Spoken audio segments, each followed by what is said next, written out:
नारायणं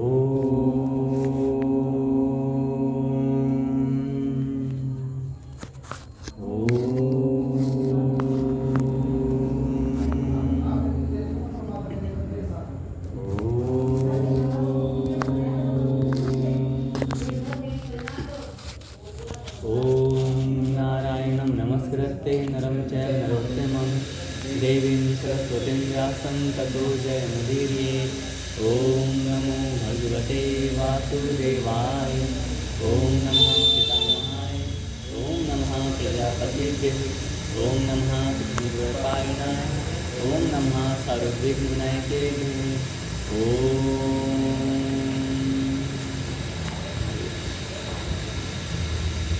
आज का कीचड़ में पलाजन पार्टी का क्या जाने। हाँ, दूसरा है चमत्कार मटका कथा। चमत्कार मटका कथा चमत्कार मटका इनका लिख लेना, पेंडिंग डाल देना दोनों को, जब तक मैं सुनाऊँगा इनको।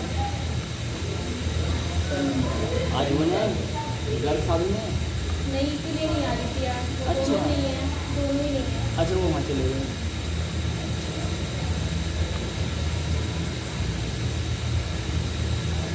तो धर्म से अच्छा करने काल में अपने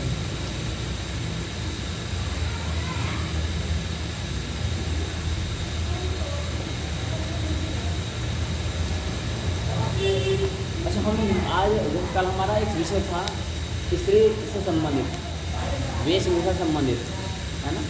और तो हम एक चीज़ और जानते हैं क्या। हाँ, वो रुक गया था विषय। हाँ,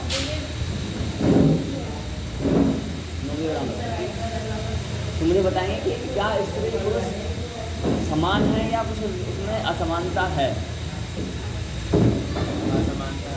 असमानता है, लेकिन हम समाज में देखते हैं कि स्त्री और पुरुष को शरीर से भी है, कर्म से भी है, बोलचाल से तो है। लेकिन तुम यदि कहीं पर जाओगे तो वहाँ पर बोलोगे महिलाओं के समूह जा करके कि स्त्री पुरुष में अंतर है, तो वहाँ पर तुमको बहुत अधिक क्रिटिसाइज किया जाएगा कि आप असमानता फैला रहे हो, आप लड़कियों को कम आंक रहे हो, आप उन्हें अधिकार कम दे रहे हो, है ना। सत्य है, सत्य है।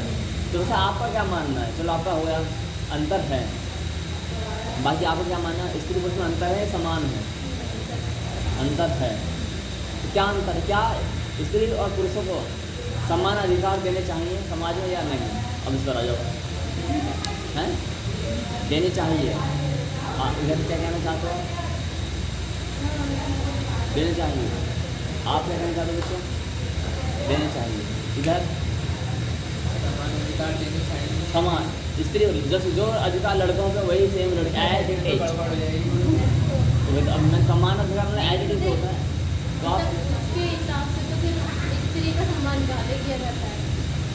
वैसे है आपका नहीं, बट पर्सपेक्टिव क्या है। सिंपल सा प्रश्न है, क्या नर नारी को, लड़का लड़की को, गर्ल्स बॉयज़ को, जो भी भाषा समझे, आदमी औरत को, स्त्री पुरुष को एक जैसे समान अधिकार देने चाहिए या नहीं। आज हम समाज में बात करते हैं तो आज कोई ना कोई कह देता है कि हम ही का कम आते हैं, है ना। इसको तो ये 10 बजे आता है तो कोई नहीं टोकता, हम 10 बजे 9 बजे आते हैं हम टोका जाता है। ये भाई ये कहीं बाहर चला जाता है, कोई खैर खबर से नहीं ले जाती, और हम चले जाएँ तो बोलना बन जाता है। होता है ना, आपके घर में कहेंगे होता होगा, तो वहाँ पर जो माताएं बहनें हैं वो बड़ी दुखी हो जाती हैं, है ना। आप तीनों ने भी कहीं ना कहीं रियलाइज़ किया होगा। क्या ये रियलाइज़ किया है, क्या किया बताओ थोड़ा, एक एग्जाम्पल दे छोटा सा। क्या किया है। अच्छे में भी क्या है, बुरे में भी क्या। अच्छे में ये है कि थोड़ा सा मतलब अगर हम किसी चीज़ की हेल्प मांगते हैं हॉस्पिटल में तो हमें दी जाती है। बुरे में क्या है। बुरे में बहुत बार मतलब बिल्कुल इक्वल ही रख देते हैं कि नहीं, अगर प्रॉब्लम भी है तब भी हमें नहीं, क्यों वो भी तो कर रहा है ना, तो उसी के साथ में हमें मतलब रख दिया जाता है तो वो भी कर रहा है। तो वहाँ पे मतलब एक लड़की होने के बाद वो लोग नहीं समझते उस चीज़ को, वो चीज़ वहाँ पे। तो इसमें क्या समझना है। हमने लोहा लिया, सरिया कहाँ डालेंगे, तिजोरी में डालेंगे। बाहर। 8 कुंटल सरिया ले लेंगे डलवाने के लिए, कहाँ रखते हैं सरिया? और हमने गोदाम में। 8 ग्राम सोना लिया, बाहर रखना, बाहर रखेंगे, कहाँ रखेंगे? तिजोरी में। 8 ग्राम सोना तो छोटा है ना, 8 ग्राम में मात्र 8 ग्राम सोना और 8 क्विंटल, तो लोहे को तो हमने तिजोरी में रखना चाहिए ना, और सोने को रोड पर रखना चाहिए, है ना। सोना कहाँ रखा जाता है? तिजोरी में, देख रेख में रखा जाता है। अब लेकिन यदि उस सोने को कुएं में फेंक दिया जाए तो ठीक रहेगा क्या? सोने को कुएं में फेंके, कुएं में उचित है क्या? ये अनुचित है नहीं तो इसलिए सोने को हम कहाँ रखेंगे? तिजोरी में। तिजोरी में। लोहे को कहाँ रखते हैं? रोड पर। हाँ, एक बार आँख खुली, रात को गए कहीं कोई लेकर तो नहीं गया है, खुली वरना पता नहीं, सोए पहले हाँ सर पड़ा है वहाँ। अब आते हैं हीरे पर। हीरा जो होता है हमारा, हीरा कहाँ रखेंगे? तिजोरी में, डबल लोक में, है ना। तो जो नारी होती है वो किसी कुल को बढ़ाने वाली होती है, किसी कुल को बढ़ाने वाली होती है। उसे गर्भ में उस कुल का बीज पल रहा होता है। आप चने के दाने लो या कोई भी दाना ले लिया, आप बीज ले लिया कोई भी, यदि वहाँ का एनवायरनमेंट गलत है, गंदा है, तो वो अंकुर भी ढंग से नहीं हो पाएगा, है ना। उसी प्रकार से भले ही कितने भी कुल का अच्छा लड़का क्यों ना हो, लेकिन यदि वो दूषित नारी में जाता है बीज, तो वहाँ की संतान होंगी कैसे होंगी? दूषित होंगी। शास्त्र में कई भेद बताया गया है। इसलिए नारी की पवित्रता अर्थात कुल की पवित्रता, कुल की पवित्रता माने आने वाली अनेक पीढ़ियों की पवित्रता, अनेक पीढ़ियों की पवित्रता। तो इसलिए नारी की तुलना यहाँ पर किससे की गई है? हवन कुंड से भी की गई है, और हवन कुंड को बड़े सम्मान से रखा जाता है ना। हवन कुंड को कैसे रखा जाता है? सम्मान से। उस पर कोई पाँव नहीं लगाता है और अदब से पेश आते हैं। हवन कुंड है, कहीं मूर्ति है, सम्मान से उसके साथ आसपास में रहेंगे। तो नारी की तुलना किससे की गई है? हवन कुंड से। उसी प्रकार से दूसरी भाषा में नारी की तुलना क्या है? जैसे आज हमारा हीरा होता है, हीरा मोती होता है ना, उससे की गई है। तो नारी और नर समान हो ही नहीं सकते, न तन से, न मन से, न बल से, न बुद्धि से। यानी नारी को अधिक प्रायोरिटी दी गई है। कैसे दी गई है? राधे श्याम कहा जाता है, श्याम राधे तो नहीं कहा जाता है, राधा रानी का नाम पहले आ गया। सीताराम कहा जाता है ना। और पहले भी अधिकांश जब पुत्र का या संतान का नाम बताया जाता था तो देवकी नंदन, क्या बताते थे? देवकी नंदन, अंजनी पुत्र हनुमान, कहीं पवन पुत्र हनुमान भी आता है, रेयर आता है। पिता का जो नाम पहले आए ऐसा कम है ना। कौशल्या नंदन राम, हाँ, यशोदा नंदन, है ना। हाँ, माता का नाम ये तो अब कलयुग में पिता के नाम से जाना जाता है, जो कि गलत है। अब देखो इतिहास उठा करके अधिकांश नाम आपको कैसे मिलेंगे? माता का, स्त्री का नाम पहले आ रहा है, जो स्त्री कुल को बढ़ाने वाली है। और जब स्त्री दूषित होगी तो क्या होगा? सब खत्म हो जाएगा। तो स्त्री की पवित्रता को बनाए रखने के लिए ये नियम बनाए गए कि वो मासिक धर्म में एकांत कमरे में आराम करे, उसका दर्शन। हानि की कुछ चीज़ें फैक्ट भी होती हैं, जैसे उस 5-7 दिन होते हैं, उन दिनों में यदि वो सिरका को छूते तो सिरका खराब हो जाता है। तुलसी माता की स्पर्श होगा तो खराब, अचार को छूंगे तो वो अचार खराब। बट कॉर्पोरेट में जाएंगे तो वहाँ ऐसा कुछ नहीं होता है। वहाँ ऐसा अचार की कंपनी में यदि कोई महिला काम कर रही है तो क्या वो 4-5 दिन छुट्टी करेगी? नहीं करेगी। वहाँ तो अचार खराब नहीं होता है ना। खराब तो होता है लेकिन उसका आभास नहीं होता। घर में एक बहुत अधिक पॉजिटिव एनवायरनमेंट होता है तो हर किसी खराबी भी दिखाई देती है। इसलिए हम कहते हैं कि अरे जगह खराब होया, ठीक है, ये प्रत्यक्ष प्रमाण बता रहे हैं। लेकिन जो कॉर्पोरेट होता है वहाँ पर धर्म का कोई लेना देना वो नहीं होता। मतलब POT LTD लिख दिया, प्राइवेट लिमिटेड, अचार बना रहे हैं, सिरका बना रहे हैं, लड़की बनाए, लड़का बनाए, बच्चा बड़ा जवान कोई बने, कोई लेना देना नहीं है। तो स्त्री क्या है?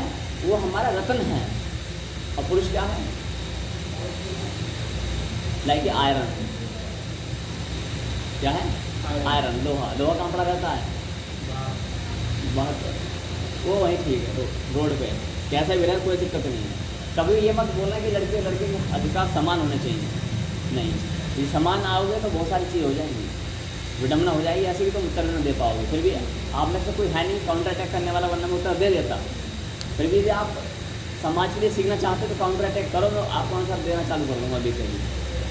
जो लोग ऐसे सोसाइटी से आते हैं जहाँ स्त्री पुरुष को समान कहने की बात रखी जाती है, आप मुझे बता दो कि हाँ जी हम भी 2-4 सवाल रखते हैं उन लोगों के, मैं भी आंसर देना चालू कर दूँगा, पक्के हो जाओगे। तो उनकी ओर से आप भी मुझसे लॉजिक दे सकते हो, तर्क कर सकते हो। तो ऐसा है काउंटर अटैक जहाँ लड़कियाँ बोलती हैं हमें तो समान अधिकार नहीं, समान अधिकार नहीं मिल सकते कभी भी। आप में से किसी ने अभी कहा था समान, तो कोई है तो बोलो, बताओ। मतलब यही आजकल हर स्टेज पे पढ़ाई में है, और जैसे कहीं जॉब वगैरह में हर जगह तो ट्रेन भी चला रही है, पढ़ाई में ट्रेन चला रही है, लेकिन सुनो ट्रेन चला रही है बस सकते हैं, लेकिन वहाँ पर भी जानते क्या होता है, जो चीज़ें मैंने देखी हैं, मैं कॉर्पोरेट में रहा हूँ, जो चीज़ें मैंने देखी हैं, यदि आप देखो अधिकांश कंपनियों में लड़कियों को अपॉइंट किया जाता है। जो 2-3 कारण हैं। क्यों कारण है? मान लीजिए कि लड़ाई हो चुकी है, कोई कस्टमर सेटिस्फाइड नहीं है, तो यदि रिसेप्शन में या काउंटर पर या ऑफिस में साध्वी बैठी है, माता बहन बैठी है, तो जो अग्रेसिव नेचर का आ रहा व्यक्ति वो आधा शांत हो जाएगा माता बहन को देखते ही। एक चीज़ है ना, हो सकता है कि ये जो आंकड़ा मैं बता रहा हूँ लगभग 80% सटीक बैठता है, 80% सटीक बैठता है, 100% या 80%, बट 80% भी अपना आप में 100% हो जाता है। 80% बहुत होता है। दूसरा क्या है, ऑफिस की रौनक बढ़ाने काम आती है। साधन क्या किस काम आते हैं? कार्यालय के। कई बार होता है कि हमें प्लेजिंग पर्सनैलिटी वाली लड़की चाहिए, यानी कि गुड लुकिंग होनी चाहिए, उसकी वॉइस अच्छी होनी चाहिए, यानी तुम काम कर रहे हो क्या करना चाहते हो, अपने काम वर्क प्रोफाइल देखोगे, काम देखोगे। तो लड़कियां क्या हैं, जस्ट एंटरटेनमेंट की वस्तु सामग्री हो, ऑफिस में टाइम पास के काम आती है। ये आज नीति बन रही है। दूसरा क्या है, बॉस जो लोग होते हैं वो उनको कितना सुनाएंगे, वहाँ से उल्टा रिप्लाई नहीं मिलेगा, नहीं आता सिवाय आंसू के। क्या होता है, और लड़कों को सुनाएंगे तो क्या आएगा, आंसू बाहर आएगा, चांटा मुँह पर लगेगा, उल्टे जवाब मिलेंगे। उल्टा जवाब मिलेगा तो सीधा नौकरी रख ली 10-15 हज़ार भी नौकरी रख ली, सीधा मुँह मारे, बोल अब जो तेरे को करना है वो बात ही बात है। शादी में ऐसे नहीं करते, वो आंसू बहाते हैं। ठीक है, तो ये सब चीज़ हम देखते हैं। तो ऐसे बहुत सारे। और दूसरी बात, यदि जैसे हम कहते हैं कि लड़कियां हर डिपार्टमेंट में जा रही हैं तो हम बहन बेटे को भेजें, वहाँ भी सिक्योरिटी फर्स्ट होती है, लेकिन सिक्योरिटी मिलती नहीं है। लड़के जैसे भी साथी ने बताया वो प्रोफेशनल हैं तो उस फील्ड में है। लड़कों को जहाँ भेजा जाता है, जहाँ लड़के ही सूटेबल होते हैं, वहाँ लड़कियों को भी भेज दिया जाता है। जैसे कि अभी कलकत्ता में रेप केस हुआ नहीं, ऐसे ही उसका परिणाम हुआ। एकांत था, क्या था वहाँ पर, एकांत था। तो हॉस्पिटल में, अस्पतालों में ऐसी जगह हुआ, अस्पताल में नहीं, अनेकों कॉर्पोरेट इंडस्ट्रीज में ऐसे एरियाज होते हैं, ऐसी टाइमिंग होती है जहाँ पर सुनसान होता है, वहाँ तो लड़के ही सूटेबल बैठते हैं, लेकिन वहाँ लड़कियों को अपॉइंट नहीं। तो मैं जिससे जॉब, वहाँ पर लड़की के पास कुछ कहने का उपचार नहीं है कि भाई मैं नहीं करूँगी ऐसा। बट हम जो एनिमेशन सिखाते हैं वहाँ पक्का करते हैं, वहाँ पर हम इस बात को रखते हैं। कोई भी आपको बोल रहा है कि यहाँ पर आपको नाइट शिफ्ट लगानी है, गारंटी हमारे बोलो कि ये पकड़ो अपनी धर्मशाला डिजाइनिंग, हम अपने पेरेंट्स से नौकरी पाते हैं। जब आपको बोलता है कि भाई आपको नाइट की शिफ्ट लगानी है, और वहाँ पर और लड़कियाँ नहीं हैं, और लड़कियाँ नहीं हैं, लड़कियाँ हैं 4-5 हैं, 2-4 हैं, तो ठीक है। कोई भी नहीं है, 10 लोगों में तुम अकेली लड़की हो, रुक रहे हो, तो इसका रिस्क कौन उठाएगा? बाई चांस कुछ मिस हैपनिंग हो ही जाए तो कौन रिस्पॉन्सिबल होगा इसका? तो इसलिए हम क्या बोलते हैं, ये पकड़ो अपनी धर्मशाला। बाकी हम देखें, नौकरी तो जाएगी ना, बाकी तो कुछ नहीं जाएगा। इसलिए तो यानी लड़के समान नहीं है, इस पॉइंट ऑफ व्यू को समझना इतना पर्याप्त है। इसलिए लड़कियों पर अधिक नियम लगा दिए जाते हैं। आप 10 बजे कहाँ पर गई थी, आप अकेले नहीं जाओगी, आप वहाँ क्यों खड़ी हुई थी, यहाँ पर क्यों खड़ी हुई थी? वो हीरा है, और हीरे को डर लगता है कि हीरा की चोरी ना करके ले जाए, है ना। लड़कियों को शारीरिक रूप से भी देखा जाए तो लड़कियाँ और लड़के समानता नहीं कर सकते, बहुत अंतर है, बहुत अंतर है। क्लियर हो गया? अब आगे बढ़ते हैं। आप सोशल मीडिया पर जो भी आप लगाते हो, पोस्ट लगाते हो, सोशल मीडिया पर पोस्ट लगाते हो ना, इसमें राम कृष्ण के चित्र लगाते हो तो ये बात नहीं लगा सकते हो ओकेजनली, लेकिन 365 दिन में आप अधिकांश चित्र वो लगाओ कि आप पूजा कर रहे हो भगवान की। क्या लगानी है? भगवान की पूजा करते समय आप हमारे उस पर देख सकते हो अकाउंट पर, हम कभी भगवान जी की चीज़ डायरेक्ट नहीं लगाते हैं। लगाते हैं क्या? कहीं से आया और कहीं चेप दिया, ऐसा कभी नहीं करते हैं। जैसे आते हैं ना आपके पास मैसेज आते होंगे, इधर से इधर से इधर से आपने फॉरवर्ड कर दिया, क्या है ये आपको ये भगवान ने संपत्ति दी है, ये दी है धर्म का प्रचार करने के लिए। लेकिन धर्म का प्रचार केवल इधर के मटेरियल आया उधर कर दे, ये नहीं, ये सभी कर रहे हैं। ये मूर्खता है। क्या है? मूर्खता भी मानता नहीं है। मानता ये है कि आप जब पूजा करते हो, आप अपने चित्र पूजा करते हुए लगाइए। आप आज ज्ञान में आए, यहाँ का चित्र आप लगाइएगा। आप भगवान के लिए कुछ भोग बना रहे हो, आप वो लगाइएगा। आज मैं अपने मंदिर की सफाई कर रहा हूँ, ये लगाइएगा। आज हम शास्त्र टेम्पल जा रहे हैं, वो लगाइएगा। जब शास्त्र टेम्पल की जो पोस्ट होती है धार्मिक, हमारे दो होती हैं, एक एनिमेशन बेस्ड होती हैं, कई सारी होती हैं। एक एनिमेशन बेस्ड होती हैं, एक नैतिक राष्ट्र से संबंधित होती हैं, एक होती हैं भगवान संबंधित। तो जो भगवान से संबंधित हैं, आप उनको शेयर कर सकते हैं कि वहाँ पर आप खुद देख रहे हो। और सबसे अच्छा क्या है कि आप अपनी पूजा करते हुए लगाइए। अब चंदन लगाया हुआ है ना, आज ऐसे पीछे लगाइए, कोई प्रॉब्लम नहीं। इससे अच्छी बात क्या होगी? हम लगा देंगे अपना, बिल्कुल लगा देंगे। भगवान को लगा देंगे, वो सभी लगा रहे हैं। नेट में सब मिलता है, इससे फोटो है जो आप कर रहे हो, उसे कोई नहीं देखता। उसे why are you doing right now, उसे व्यर्थ है। क्या है? तो मतलब क्या है? Don't waste your time. Reel इधर से इधर कर दी, उसे मान लेते अभी मैं थोड़ा सा खुश हूँ, ठीक है, या कोई गम है लेकिन फिर मैं खुश हूँ, है ना। तो फिर हम कोई भगवान संबंधित चीज़ ऐसे डालेंगे कि जिसको राखे साईं मार सके ना कोई, ऐसा भैया हम बच गए, वो अच्छा लगा, हमारी लाइफ से जुड़ा हुआ इंसिडेंट है, शेयर कर दिया। क्यों कर रहे हो? तमाशा थोड़ी ना है मोबाइल, इसको बोलते हैं स्टेटस। और स्टेटस माने क्या होता है? आपका लेवल, औकात, ठीक है। हमारे फाइल बहुत मोटा है, काट लेवल। दूसरी बात, अब आते हैं हम साधु संतों पर आते हैं। इस पर आते हैं, आप जो भी साधु संत, आचार्य, ऋषि मुनि, गुरुजन, आचार्य, परम गुरु जो भी हैं, ज्योतिष, तांत्रिक, जिनको भी आप देखते हो, जिनको भी आप देखते हो, साधु संत, गुरु, परम गुरु, वाचक गुरु, बोध गुरु, वक्ता, प्रवक्ता, कथाकर्ता, पंडित, ज्योतिषी, तांत्रिक, पुरोहित, हवन करने वाले और रामायण का पाठ जो भी हैं, जो भी धर्म, सनातन धर्म से संबंध रखते हैं और उनके मुख्य कार्यकर्ता हैं, एजेंट हैं किसी प्रकार से, आप एक बार ये देखना कि जो भी कार्य कर रहे हैं, यदि वो विवाहित हैं तो, यदि वो मैरिड हैं तो, और उनकी संतानें 14 वर्ष से क्या हैं? छोटी हैं, 5-6 वर्ष से बड़ी हैं। आप उनके उन बच्चों को देखना, क्या उनके बच्चे दिव्य वेशभूषा धारण किए हुए हैं या नहीं।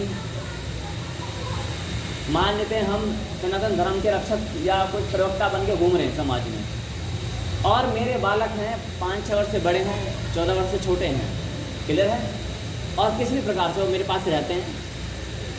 बात को ध्यान देना, मेरे बच्चे हैं, माने 5 बच्चे हैं, ठीक है, 5, ठीक है, और वो 5 वर्ष से बड़े हैं, 14 साल से नीचे हैं, मेरे पास रहते हैं, और वो उनका वेशभूषा कैसा है?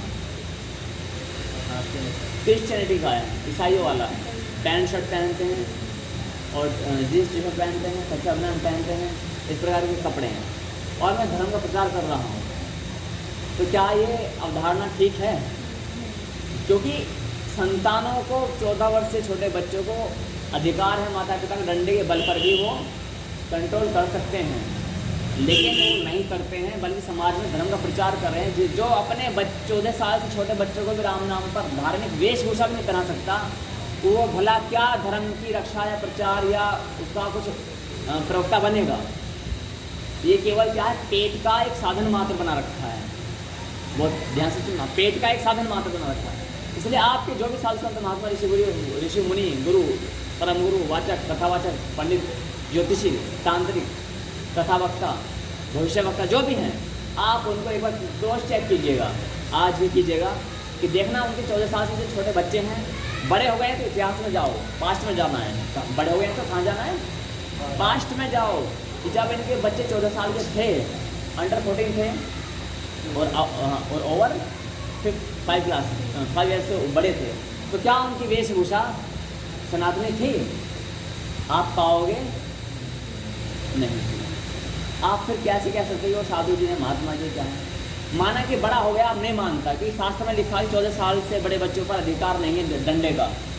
विनम्र हाथ जोड़ करके निवेदन किया जा सकता है, माँ पैरों में लेटा जा सकता है, डंडे का प्रयोग नहीं किया जा सकता। स्पष्ट है। लेकिन 14 साल से छोटे बच्चे हैं, उन पर बल का प्रयोग किया जा सकता है। तब भी वो साधु संत महात्मा ऋषि मुनि वटेवर एक्सेट्रा जो भी थे, उनकी संतानें सनातन वेशभूषा का पालन नहीं करती थी। और हमने क्या मान बैठे? सनातन के रक्षक नहीं है। जैसे कि मैंने कहा था एक दिन कि इस देश को सबसे बड़ा खतरा किससे हो सकता है, पता है? किससे हो सकता है? इसे बंद कर दो ना, आवाज़ अच्छी आएगी। अभी कोई नहीं है, बंद कर दो। इस सनातन को सबसे बड़ा खतरा किससे हो सकता है? इन्हीं से है क्या? जो साधु संत भी हैं, क्यों है उनसे?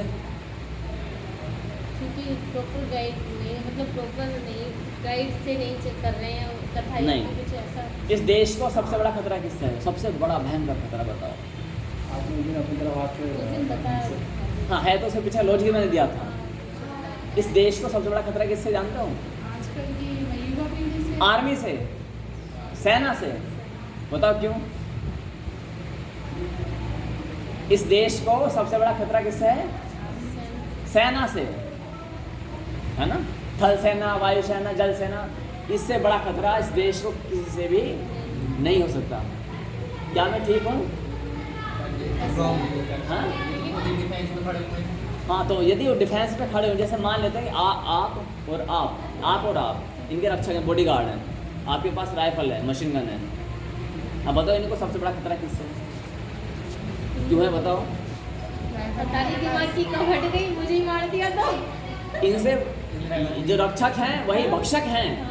इसका अर्थ है जो रक्षक है वही भक्षक है, उससे बड़ा खतरा किसी को हो ही नहीं सकता। तो धर्म के रक्षक कौन होते हैं? हमारे साधु संत ऋषि मुनि पंडित जन।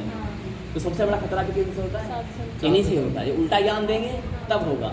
और इनका ज्ञान इनके 12-14 साल के बच्चों पर भी लागू नहीं हो पाता है, क्योंकि तो बाकी आप पूछोगे कि आपका बच्चा मंत्र जाप करता, बोल देंगे हाँ। आप क्या चेक करोगे घर जाके? मतलब शिक्षाकारी आप बच्चा वो बोलते हैं हाँ हम तो कुछ नहीं खाते, आप चेक करोगे क्या? लेकिन वेशभूषा झलकती है बाहर, स्पष्ट दिखाई देती है, उसमें झूठ नहीं बोला जा सकता है। इसलिए इन्होंने क्या किया? इसी वेशभूषा को पाखंड बना दिया।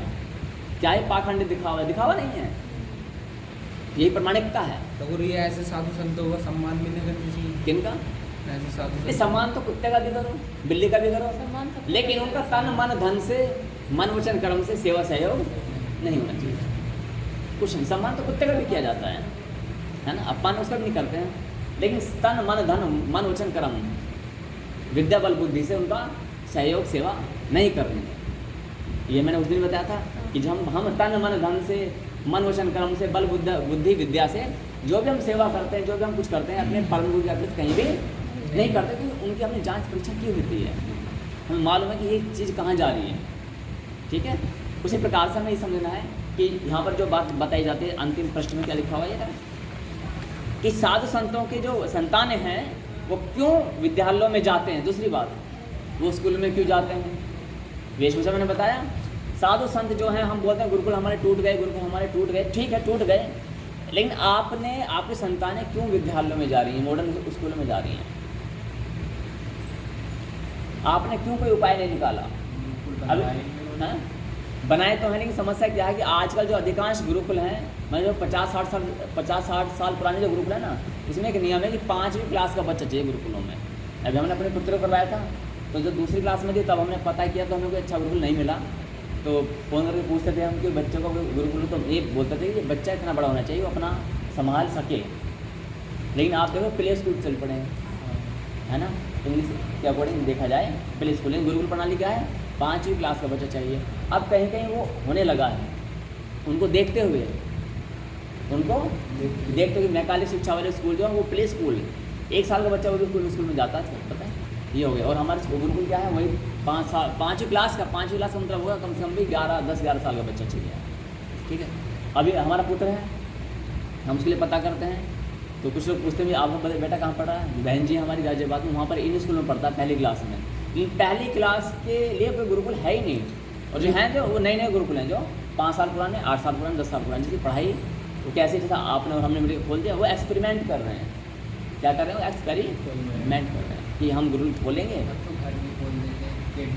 हाँ, वो सब बकवास है ना। तो इसलिए ये समझना है कि साधु संत जो हैं उनके बच्चे कहाँ पढ़ रहे हैं, तो हमें गुरुकुलों को प्रमोट करना है। एक चीज़ ये सब में बता दें क्या हुआ है।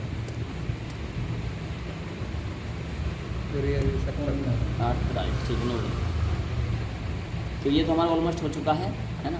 अब हम आते हैं एक मेन पॉइंट पर कि चमत्कार को नमस्कार से जुड़ी कथा मैंने एक सुनाई थी, मटके वाली सुनाई थी क्या थी मटका? उसमें मटके वाली कोई कथा है डालेगी जी हो रही चमत्कार को नमस्कार। मटके वाली कथा मैंने बताया कि एक व्यक्ति थे, वो मटका ऐसे करके आ गए। नहीं हो रही, नहीं बता। नहीं सुनाई? अच्छा, मटके वाली नहीं सुनाई तो सुनेंगे। जो नमस्कार चमत्कार को नमस्कार वाले चमत्कार मटका हाँ नहीं, पहले कभी सुनाई है मैंने कथा नहीं, इसलिए। तो चमत्कार को नमस्कार ऐसे जुड़ी कथा है ये। जो लोग कहते हैं चमत्कार को नमस्कार, पहली बात मूर्खों की परिभाषा है चमत्कार को नमस्कार है। ज्ञानी कभी चमत्कार पर नमस्कार नहीं करते, उनको मालूम है सब व्यर्थ की चीज़ें। फिर भी कोई व्यक्ति था, वो संभवतः में सुनाई भी होगी, पता नहीं। तो वो करीब 8-10 साल से 15-20 साल से क्या कर रहा था, साधना कर रहा था, भक्ति कर रहा था। भक्ति करते करते उसको 85 साल बीत गए। ऐसे ही वो पास में कोई किसी गांव में चला गया। जाने के बाद उसने देखा कि एक 21 साल का लड़का बैठा हुआ है और मंदिर देखा, भव्य मंदिर है। वो जैसे ही अंदर आए तो 20 साल का लड़के ने बोला 50-60 साल के व्यक्ति को, आइए महाराज आइए, बैठिएगा। बैठ गए। और मंदिर आपको अच्छा लग रहा है? बोले हाँ महाराज, सब आपकी कृपा है। तो उस वृद्ध भक्त ने कहा, उस लड़के ने पूछा, युवा ने, कि महाराज जल ग्रहण करोगे? बोले हाँ कर लेंगे, गर्मी है। तो इतनी दूर मटका रखा होता है जैसे वहाँ रखा है, 20 लीटर का मटका उस कोने में। उसने हाथ ताली बजाई, मटका ऊपर हो गया। मटका वहाँ से ऊपर हो चल के यहाँ गया और ऐसा करा, पानी अपना गिलास उठा और उसके हाथ में आ गया। वो चंबित, ये कितनी साल है? 19-20 साल की आयु है और मेरे कितने 50-60 साल की आयु है। मैं पत्ता भी नहीं हिला पाता और ये मटका उठा के ला रहा है। अंतर समझ रहे हो? जी मैं पत्ता भी नहीं हिला पाता और ये मटका उठा के ला रहा है और बिना किसी सपोर्ट के। ये बड़ा आश्चर्य वाली बात हुई, आश्चर्य वाली बात हुई। तो वहाँ पर क्या हुआ, मटका आ गया। बोले कि मैं पानी तो बाद में पीऊँगा, पहले ये बात बताओ, ये पॉसिबल कैसे हुआ? प्यास बुझ गई इसकी। बोले महाराज मैं पत्ता भी नहीं उठा पाता, आपने मटका उठा दिया, पर पानी तो पिया। उसे पानी पिलाया, इशारा किया, मटका उठा और चला गया।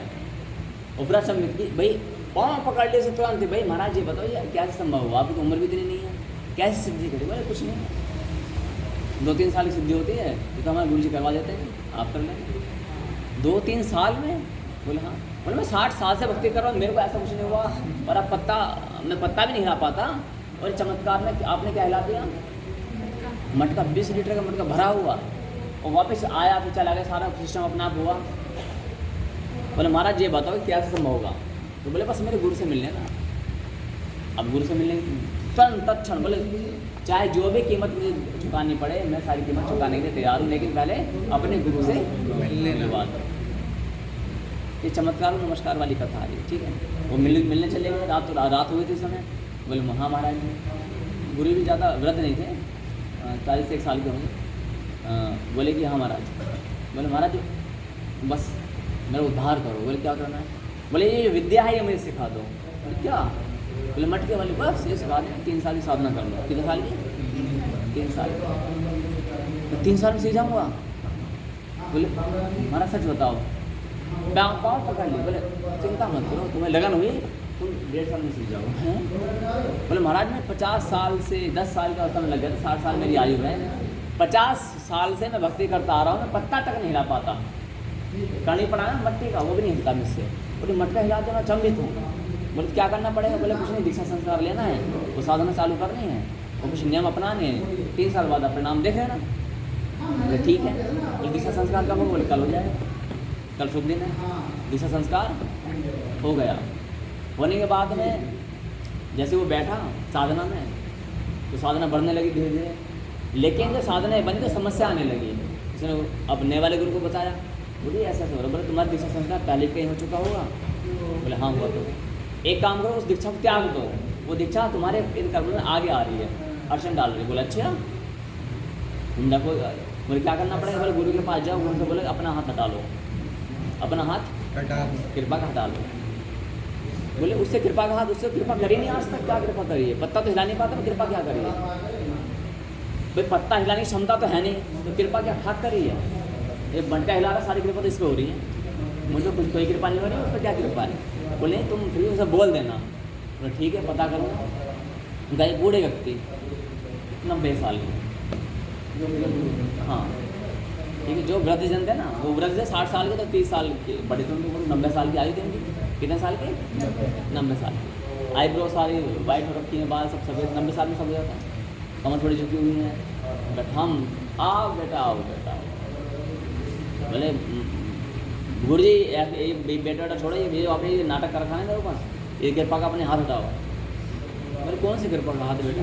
बोले दीक्षा विक्षा अपने पास रखो, तुमने ठग लिया। 50 साल हो गए मैं तुम्हें जुड़े जुड़े, बकवास मैंने जीवन कर दिया, सारा सत्यानाश कर दिया, मैं पत्ता तक नहीं हिला पाता, तो 20-20 साल लड़के हैं मटका हिला रहे हैं, क्या नाटक चला रखा है? बोले बेटा वो पराभक्ति है, भक्ति में परांकृत हुआ, माम में सत्य संशय, इससे तो भगवान की प्राप्ति होती। बोले भगवान की प्राप्ति मैं पत्ता नहीं हिला पाता, मैं भगवान कहाँ हिल जाएंगे, है ना? पत्ता तो मेरे पास आता नहीं, भगवान कहाँ जाएंगे मेरे पास? बोले हुआ क्या है? बोले कुछ नहीं हुआ, फालतू मत करो, डंडा लेके वो भरा हुआ था क्रोध में। बोले बेटा क्या हुआ है? बोले उस गाली वाला चालू कर दी। बोले ऐसे वापस नहीं होती सब चीज़ें, 2-3 लपड़ लगा दिए। सोचो 90 साल के वृद्ध को क्या लगा दिए, लगा दिए, बाल बाल पकड़। बोले इसे हटा फटाफट, मेरी साधना रुक जाएगी, 10 दिन साधना तेरे कारण से वेस्ट हो गई मेरी। तो समझ गया कि इसका क्रोध है ना, विनाश काले विपरीत बुद्धि, इसका विनाश काल आ चुका है। तो बोले कि बेटा देखो, माँ से जब वो जन्म ले लेता है तो वो औपचारिक फॉर्मेलिटी पूरी की जा सकती है डॉक्यूमेंट में कि आज से तो मेरा बेटा नहीं है, लेकिन क्या ये संभव है रियल लाइफ में? बेटा कितना इस टाइम पेपर लिखवा रहे कि ये मेरी माँ नहीं है, ये मेरी माँ है, संभव हो सकता है क्या? ये दीक्षा संस्कार है। फेरे जिससे हुआ है, पति या पत्नी वही कहलाएंगे ना। हम बोले भाई इससे हुए फेरे, लेकिन हम बोले आज के बाद में पति नहीं, तलाक हो गया, यही हो गया, वो हो गया, तो संभव नहीं होता है। कागज में भले जो कर दो, वहाँ रजिस्टर्ड हो चुका है ऊपर, क्लियर है? जिस माँ से हमने जन्म दिया वो कैसे हट जाएगा? बोले पहाड़ी मत पड़ा, वरना 2-4 और खींचूंगा। इतने कहते हैं 2-4 खींच दिए, खून सब बाहर निकल गए मुझसे। बोले ठीक है, तो एक काम करो बेटा, तो समझ गए कि इसका विनाश काल आ रखा है, तो जहाँ से तुमने दीक्षा ली है उसी जगह बैठो और बोलो कि ये दीक्षा वापस यहीं उतर जाए। वही हुआ, बैठा, उसने देखा इस जगह, इस मंदिर के इस जगह दीक्षा संस्कार हुआ है, इस जगह दीक्षा संस्कार हुआ है, और यहाँ पर क्या होना भाई, मैं अपना वापस कर दूँ। इतना करने के बाद वो वापस चला गया, उसने 3 साल परिश्रम किया और साधनाएं की। कितने साल की? 3 साल की कठोर साधना के बाद में वो सिद्धियाँ आई, और जैसे वो बैठा उसके कान में ध्वनि आई कि महाराज मैं आपकी तपस्या से बहुत प्रसन्न हूँ, बताओ क्या सेवा की है? बोले आप कौन? उस भक्त ने बोला आप कौन? तो सब आवाज़ जो आई उसने बोला कि मैं वही हूँ जिसको तुम चाह रहे हो 3 साल से। बोले मैं मटका उठाना चाहता हूँ। बोले मटका वो अपने आप में उठाता है, मैं प्रेत राज हूँ, मैं उठाता हूँ मटका। मैं कौन हूँ? हाँ, सिद्धियाँ ऐसे नहीं कुछ होता है, कोई ना कोई हेल्प करता है इंटरनली, आपको दिखता नहीं है, बस आपको दिखता नहीं है ना। हाँ, सिद्धियों के अपर लेवल के होते हैं, हायर लेवल के होते हैं, लेकिन ये सब सामान्य लेवल होते हैं, है ना? ये सब जो सामान्य लेवल, जैसे आप मेरे बारे में जान रहे हैं तो आपको अब अंदर से आभास हो जाएगा, कोई ना कोई आपको देव देवता आपको आभास करवा देता है। आप नहीं कर रहे हो ये, आपको आभास, आपने मेरे बारे में पूरा चिट्ठा बोल दिया, आप ये XYZ, तो आभास करवा रहा है, उसमें एक लिमिटेशन होती है। तो बोले ये मटका वटका कुछ नहीं है, आप बताओ कौन सा मटका उठाना है?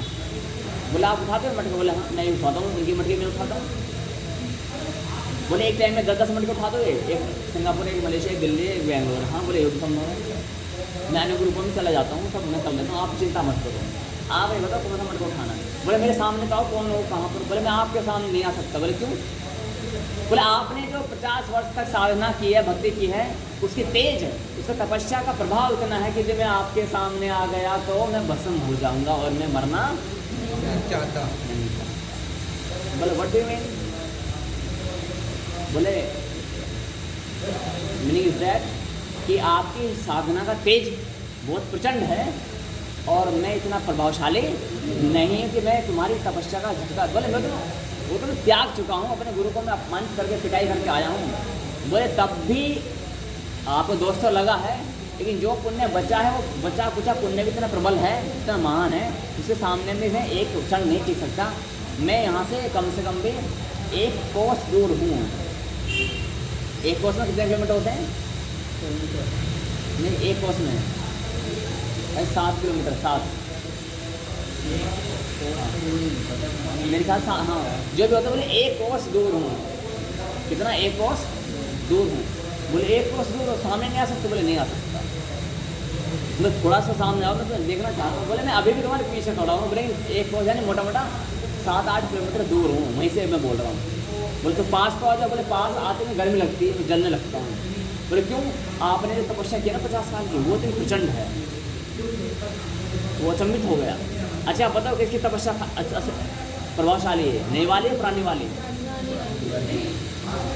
क्लियर हो गया? उसकी आंखों में से आंसू आने लगे। क्या आने लगे? अरे मैं तो ठगा गया, मुझसे ठग लिया। 3 साल की सस्ती तपस्या से थोड़ा चमत्कार दे दिया और मुझे ठग लिया। मैं तो सोच रहा था कि मटका उठाना बहुत बड़ी बात है, ये तो ये प्रेत ये सब उठाते हैं, ये हवा भूत प्रेत ये सब काम करते हैं। हमारी कोई साधना नहीं है, हमारी कोई वो नहीं होती, हम उठा रहे हैं, ऐसा नहीं होता है। तो इसलिए मैं ठगा गया। वो रोने लगा, उसके गुरुजी आ ही नहीं वाले। बोले क्या हुआ? बोला नहीं कुछ नहीं। तुरंत छोड़ छाड़ के जो हवन की पूजन की सामग्री रखी सब लात बात मार के कहाँ भाग गए? अपने पुराने वाले गुरु जी के पास। पट्टी वट्टी बंदी हुई थी, थोड़ा कहीं बुढ़ापे की दर्द होता ना, वो लठों से मारा था। वो सालों साल 5-6 साल रहता है बुढ़ापे में। तो 3-1 साल बाद, मतलब 2.5 साल बाद हो गया, लेकिन जहाँ जहाँ डंडे मारे थे वहाँ गर्म पट्टी बंदी हुई थी। तो अभी भी बुढ़ापे की चोट ठीक नहीं होती। बोले हाँ तो बेटा आ जाओ। तब भी उसने कोई क्रोध नहीं किया गुरु जी ने। बोले आ जाओ आ जाओ। इतना कहते हो खिड़की मार मार के रोने लगा। गुरु जी पाँव में गिर गए। गुरु जी क्षमा कर दो, मैं ठगा गया। गुरु जी मैंने आपको कितना अपमान किया? बोले कोई बात नहीं। क्या बोले? कोई बात नहीं। आपका जो पुण्य था वो तो नष्ट हो गया, उसमें तो कोई उपाय है नहीं। अब दोबारा से अपनी भक्ति साधना आरंभ करो, क्षमा मांगो और आगे बढ़ो। ये चमत्कारों की जो कथाएं होती हैं, चमत्कारों का जब आता ना, अरे आज मुझे बहुत सारे व्यक्ति बोल रहे हैं गुरु जी को चमत्कार दिखाओ। वो नहीं जानते कि परमात्मा की भक्ति में चमत्कार क्या है, अड़चने हैं। जैसे कि माया के सामने अर्चन साधु क्या परमपिता परमेश्वर है, और आप सब क्या हो? माया हो। ये उड़ने की माया है, ये आग में प्रवेश करने की माया है, ये मन की बात को जानने की माया है, ये पानी में चलने की माया है, ये गायब होने की माया है। माने सिद्धियाँ हैं, ये धन दौलत की सिद्धियाँ हैं। मैं भगवान की ओर जा रहा हूँ, लेकिन क्या होगा जानते हो? मेरा ध्यान ये कौन सी हवा में उड़ने की शक्ति है, ये मेरे सामने आएंगे और मुझे बोलेंगे अब आप हवा में उड़ सकते हो, वो ट्राई करो। और मैंने कर लिया तो मैं बर्बाद हो जाऊँगा। मेरा ध्यान भगवान साठी किसमें लग जाएगा? इसमें ये सिद्धियाँ मन किसी के मन के बात नहीं, ये वाली किसी के मन की बात जानने वाली है। अभी सिद्धियाँ आएंगी कि आप मतलब ऐसा होता है, मतलब कैसा होता है एक्चुअली? जैसे मान लीजिए उज्जवल साधु मेरे पास में आए, ये क्यों आए हैं, कहाँ किस लिए आए हैं, और ये कहाँ रहते हैं, क्या खा करके आए हैं, 10 साल पहले क्या हो, सब अब मेरे माइंड में आने लगेगा। यानी इन वाली सिद्धि ने काम करना चालू कर दिया। मैं पानी में जा रहा हूँ, पानी वाली सिद्धि मान लिया आप है, पानी में पाँव रखूँगा, पानी में डूबूंगा नहीं, दूसरा पाँव रखा नहीं डूबा, मेरा विश्वास बढ़ गया। अब मैं लोगों को दिखाने के लिए ये सब प्रयोग करूँगा, भगवान से मेरा ध्यान बस ये चाहती हूँ। माया तुम्हारे वर्तमान समय को नष्ट कर रही है, प्रेजेंट टाइम को नष्ट कर रही है, भगवान से हटा रही है। एनी हाउ ये काम चमत्कार के होते हैं, जो भी आगे पीछे भी बताते हैं आजकल सब वो भी नष्ट हैं, और जो पूछने वाले वो तो है ही नष्ट, बताने वाले तो है ही नष्ट। वो भगवान आपको जन्म मिला है कि भगवान की भक्ति करने के लिए। यदि ऐसा होता कुंती माता ने क्यों नहीं पूछा, सीता माता ने क्यों नहीं पूछा? सोचो ना आप, इतने सारे उदाहरण हैं इतिहास में, कोई गए थे क्या? कुछ नहीं, भगवान की भक्ति। कहीं कहीं पूछ लिया, लेकिन फिर उनको अपनी भगवान की भक्ति करनी। डिफॉल्ट माइंड को ऐसा रखते हैं कि ये हमें प्रभु जी हैं, इस टाइम हमारे सामने प्रभु जी बता रहे हैं। प्रभु जी नहीं बताते, परमात्मा को ये फालतू काम करने की आदत नहीं है। वो अनंत ब्रह्मांड को बनाने वाला जो परमेश्वर है वो आपको भौतिक सुख नहीं देगा। कल एक व्यक्ति से बोले कि गुरु जी जब से मैं यहाँ से जुड़ा हूँ, शाश्वत से आपसे जुड़ा हूँ, तो मुझे बहुत बेनिफिट मिला। मैंने क्या मिला, मेरी नौकरी में नंबर आ गया और कुछ ऐसी मतलब भौतिक लाभ होने लगा। और मैं पहले तैयारी कर रहा था, मैंने कहा अरे प्रभु ये आप ठगे गए, मैंने आपको ठग लिया, मैंने आपको। बोले गुरु जी आपकी कृपा बहुत हो रही है। मैंने मेरी कृपा होगी तो तुम मेरे जैसे बन जाओ, ये मेरी कृपा है। आप बोल रहे हो कि नौकरी मिल गई, छोकरी मिल गई, लड़का लड़की मिल गए, घर मकान दुकान मिल गई, गाड़ी घोड़ा बंगला मकान मिल गए, ये गुरु की कृपा नहीं होती है। ये गुरु की कृपा, हाँ सॉरी, परम गुरु की कृपा नहीं होती है। गुरु की कृपा तो होती है, गुरु बहुत सारे होता है ना, परम गुरु की कृपा नहीं होती है। ये माया की चाल होती है, माया तो ठग रही है। परम गुरु की कृपा क्या होती है कि आपका ध्यान परमात्मा की ओर लग रहा है। किसकी ओर लग रहा है? अपने इष्ट की ओर लग रहा है, चाहे रोकर या हाँ रोकर या काट लिया, कोई बात चीटियाँ काटा ना, अच्छा हाँ, तो सावधानी से रहना। तो वास्तव में परमात्मा की कृपा क्या समझ आ गई है? हमें ये चीज़ समझ नहीं है। तो परमात्मा कृपा करते हैं तो आपको रोकर या हंसाकर, सुदामा जी बड़ी तंगी में अपने जीवन जिए हैं, है ना, दुखी थे, तो उनको जो दुख लगा वो कैसा लगा उस दुख से, लेकिन उन्हें विचलित नहीं हुए, हटे नहीं, परमात्मा की भक्ति में लगे रहे। राधा रानी ने भी एक वियोग झेला भगवान श्री कृष्ण से, वो भक्ति में लगी रही। कुंती ने भी दुख झेला, भक्ति में लगी रही। हम लोग क्या करते हैं, जैसे दुख बढ़ता है, बढ़ रहा दुख और भगवान की घंटे ओम जय जय जगदीश शिवार या फिर अपना मंत्र जाप करें, जो करें, दुख बढ़ा, अब घंटी नीचे आ गई और दुख ऊपर हुआ, अब क्या करें, घंटी फेंक दी, कहीं भगवान भगवान कुछ नहीं, सब बकवास। बोले इतनी घंटी बजाए था, शंख बजाए था, जल चढ़ाया था, ये किया, कोई भगवान भगवान नहीं, सब नाटक होता है। इतनी भक्ति करते उतना ही दुख होता है, ऐसा। तो इसलिए परमात्मा की जो भक्ति है वो अलग है। तो परमात्मा जब कृपा करते हैं तो क्या करते हैं, अपना बस आपका ध्यान यदि भगवान की ओर लग रहा है, बढ़ रहा है, आपने नियम यानी 10 साल पहले भक्ति करी और आज भी 10 साल पहले भी आप इतने थे भक्ति में, वही नियम थे 2-4 गिने चुने और आज भी वही नियम है, तो आपकी भक्ति बढ़ नहीं रही है। पिछले 10 सालों में आपका तन बढ़ा, बुद्धि बढ़ी, परिवार बढ़ा, व्यवहार बढ़ा, न जाने क्या क्या बढ़ा, लेकिन भक्ति बढ़ती है क्या? नहीं। 10 वर्ष पहले भी उतने बोले क्या करते थे, वो 2-4 गिने चुने नियम करते थे और आज भी क्या करो वही, है ना, तो गलत है। आप पिछले 10 सालों से लेकर के अब तक सब कुछ बढ़ा है, नहीं बढ़ा, भक्ति नहीं बढ़ती है ना, इस चीज़ को समझना है। कोई कभी कभी ऐसे क्यों होता है, ऐसे हम पूजा कर रहे हैं, घंटी लगा, हमारा दिमाग कहीं और चला जाता है, ऐसे क्यों होता है? हम मन लगाना चाह रहे हैं, आरती करें, पूजा करें, पर मन लगाना ही नहीं है, आपको बता रहे हैं। हाँ, क्यों होता है? क्योंकि हमारे प्रारब्ध है ना, प्रारब्ध। मान लेते हैं आपका, ये मान लेते हैं मेरे को आज 10 साल बाद क्या करना है, कहीं मेरे को विनाश काल मेरा आना है, 10 साल बाद मैं बर्बाद हो जाएगा, दारू वारू में उड़ जाएगा, तो मैं परमात्मा की भक्ति में लगूंगा तो क्या वो दिन आ पाएगा? नहीं आ पाएगा ना। लेकिन जो माया है, जो मैंने पाप कर्म पहले किए हैं कि 10 साल बाद बर्बादी का मैंने लिखा हुआ है हाथ में, तो जैसे आप राम नाम में आओगे तो ये प्रारब्ध की बातें आपके माइंड में आ सकती हैं, इतिहास के पुराने पिछले जन्मों की बातें आ सकती हैं, तो आपका माइंड वहाँ से हटेगा, तो आप मन को भगवान में लगाने की जरूरत नहीं है। आपको केवल क्या करना है, करिष्य, क्या मतलब है इसका? आर्मी देश की रक्षा में मन नहीं लगाते है, आर्मी देश की रक्षा में मन लगाते हैं, आज्ञा का पालन करते हैं, आज्ञा का पालन, वही आपको करना है। आपको अपनी रक्षा में मन नहीं लगाना है, आपको केवल आज्ञा का पालन करना है। और हमारे कमांडर होते हैं, कौन होते हैं? परम गुरु होते हैं। कौन होते हैं? परम गुरु। मन जो कर रहा है करने दो। एक चौकीदार है यहाँ पर, बॉडी का यहाँ पर गार्ड रखा हुआ गनमैन, उसका मन लगे ना कहाँ कहाँ भागता रहता है, ठीक है, और वो पूरा महीना से नौकरी किया, कोई चोर भी नहीं आया, क्या सैलरी मिलेगी या नहीं मिलेगी? क्या उसने पूरे सत्यता के साथ में अपने मन सुरक्षा में लगाया था? क्या सैलरी फ्री मिलेगी ना? क्योंकि उसने आज्ञा का पालन किया। आपको डंडा लेकर के यहाँ पर आने जाने वालों का साइन करना है, ये ना। लेकिन ध्यान तो और भी है। इसी प्रकार से आप परमात्मा की भक्ति में मन लगाते हो, लग नहीं पाएगा मन, तो क्या करना, आज्ञा का पालन करना, मतलब किसी गुरु की आज्ञा का पालन, परम गुरु की आज्ञा, तो आपको पुण्य मिलना चालू हो जाता। मन बड़ा चंचल है, भगवान भी क्या कहते हैं, इसलिए मन को क्या करना है, आपको गुरु के अनुसार भगवान में अर्पित कर देना है, और कुछ नहीं कर सकते आप। मन आप सोचे मेरा मन वहाँ से हट जाए, यहाँ लग जाए, ये संभव नहीं है, तो आप देंगे, आपको धोखा दे देगा। क्या दे देगा?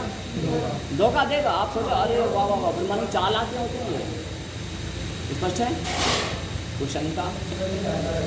माया वाली बात जो आपने कुछ समय पहले बताई थी, तो हमारे सामने सब हो गई। कौन सी? कि जब आप कहीं भक्ति उसमें शुरुआत करते हैं, जाते हैं, तो माया बहुत प्रबल तरीके से रोकती है। हाँ, मेरे फादर 85 ईयर्स ओल्ड, और मैंने उनको आज बुलवाया बच्चे से, अपने दादा को बुला के ले आओ, मुझे उसको वृंदावन लेके जाना, उनको बताने पर कहना डैडी ने बुलाया था 3-4 दिन के लिए, कोई गए थे आइए नहीं उसको, तो इसको आने के लिए मना कर दिया। बोले मैं नहीं जा पाऊँगा। बोले दादा क्यों? बोले वो मेरे पैसे आने हैं। माया।